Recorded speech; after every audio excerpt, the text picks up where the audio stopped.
Welcome back to Radio Entrepreneurs. My name is Jeffrey Davis. I'm the host of Radio Entrepreneurs, and I'm the CEO of the management consulting firm Mage, located in the Boston area since 1985. Our next guest is Bill Townsend, President, CEO, and founder of Barrett Medical. Welcome. Thank you. Glad to be here. Tell us about Barrett Medical. So Barrett Medical is a company we started just a few years ago in 2019, right before the pandemic. And the idea of we build robots. And the idea of the robots is that they help people recover from stroke in the hospital. Wow. Any more than that? Oh, sure. Yes. So they work by enhancing brain plasticity in the patient. And the way that we do that is we use the robot arm to levitate the person's arm, the patient's arm, so that they don't feel gravity. And then from there, often they can move on their own. This is after a stroke on one hemisphere, and then on the opposite side, the limb is limp. And so it helps levitate that limp limb. And then in front of the person, there's a computer screen with a game limit. Like we have a driver's game, and we have air hockey and pool and all kinds of interesting games for them to play. And then the idea is you want to encourage people who've had a stroke to move as many, they call them, cycles. You want to move as many cycles as possible of emotion. And repeat and repeat and repeat. And it's very difficult to get people to do that without some kind of real encouragement. And so once they get into these games, they get that encouragement, and then they can do a lot of repetitions. And these repetitions are what add up to helping the brain plasticity kick in. Right. So what's your background that led you to this? Are you entrepreneur, medical? Definitely entrepreneur first. I started out very young with a lemonade stand business and I was 8 years old, and I had a couple of 6-year-olds that were really cute that used to play stickball right near where my lemonade stand business was. And they would always attract people. So I said, hey, what if I paid you $0.25 an hour, and then you get to just collect the money when people come by for lemonade? And so I convinced them to do that. And then I set up a lemonade stand a block away. I was in the inner city in Philadelphia, so lots of potential customers. And that's how I got my start in entrepreneurship. And from there, I built holiday ornaments for people. My father taught me how to do woodworking, and I made these ornaments and sold them. After that, we moved out of the city and up to Newton, Massachusetts.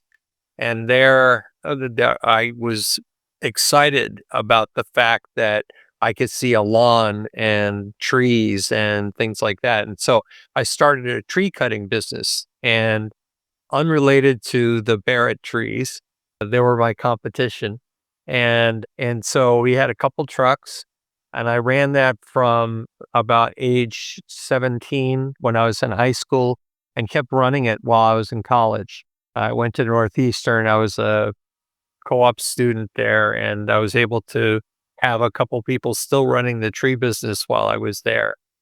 So that's sort of what led up to my being an entrepreneur. And then I went to, after Northeastern, I went to MIT, and there I got my master's and my PhD. So I was age 29 when I got my PhD, and decided, and the PhD was in robotics. So that's what ties in robotics. And Robotics to lemonade. yeah, it's lemonade to robotics. That's right. And there I started selling advanced robotic arms. And what I didn't realize at the time is that whatever you work on at a place like MIT, it's going to take 2 or 3 decades for that to ever reach commercial value. And so I struggled for at least 20 years trying to sell advanced robotics. And And we sold quite a few. We sold about $40 million worth of this advanced robot that we made. We got in the Guinness Book of World Records as being the world's most advanced robotic arm in the Millennium Edition of the special Millennium Edition of the Guinness Book.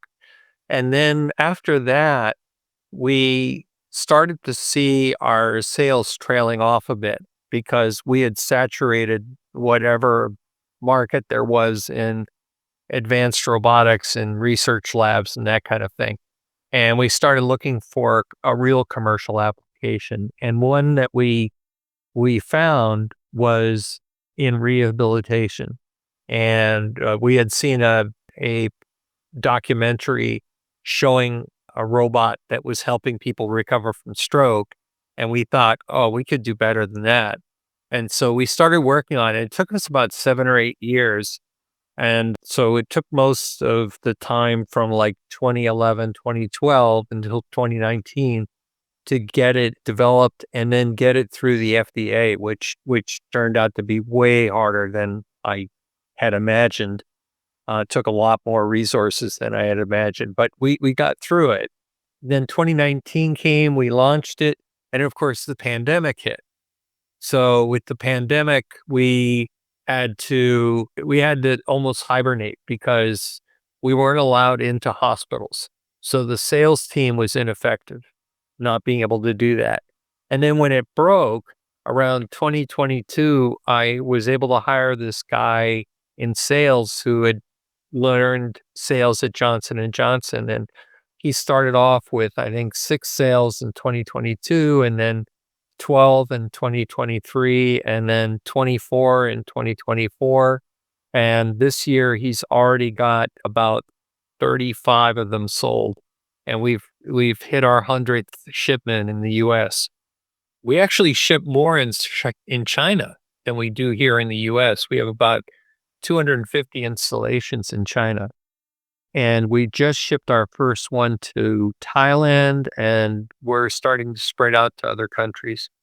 It's interesting. Sorry, I hope this question is appropriate. Do you know why there'd be easier acceptance in Asia versus here? More people, 2 things, more people, and the aging population is much more of a problem in Asia than it is here. Yes. Yeah, the one-child policy really, really threw them for a loop in China especially. Yes, the stuff I've read has predicted that that's going to be a pretty serious problem Yep. economically. Right. Yeah. Well, in the US, there's a rule that the FDA has. You can only have one robot with one therapist, and you can't charge for the robot. So there's no direct reimbursement for buying the robot. We have to sell it based on getting patients better and hope that the hospital will fork out a little bit more than they normally do for rubber bands and weights. And in China, it's different. We went into this one hospital and there were 8 of our units lined up with people in every unit. And they had one therapist watching all 8 people as they went through their exercises. So they're much more advanced in a way than we are in terms of being able to leverage. Therapists are rare and hard to find. And that's true there and it's true here. There are very few therapists. So it really helps if you can amplify what they can do. Very interesting. We've been speaking with Bill Townsend, President, CEO, and founder of Barrett Medical. Very interesting AI company. Bill, if someone's looking to connect with you, learn more about the company, how would they find you? The best way is to send me an email. And my email address is WT, as in William Townsend, at Barrett.com. And that's spelled B as in boy, ARRETT.com. Well, Bill, it was great meeting you today, and I want to thank you for being on the show. I like your jacket; it's quite entertaining. Thank you. I also like the light effect you're getting on your right shoulders. Beginning I thought it was a design, but now I know, I thought so too. When I saw it, it's coming through the window. Well, thank you for being on the show today, and thank you for joining the Radio Entrepreneurs community. We look forward to talking to you again. You're welcome. This is Radio Entrepreneurs.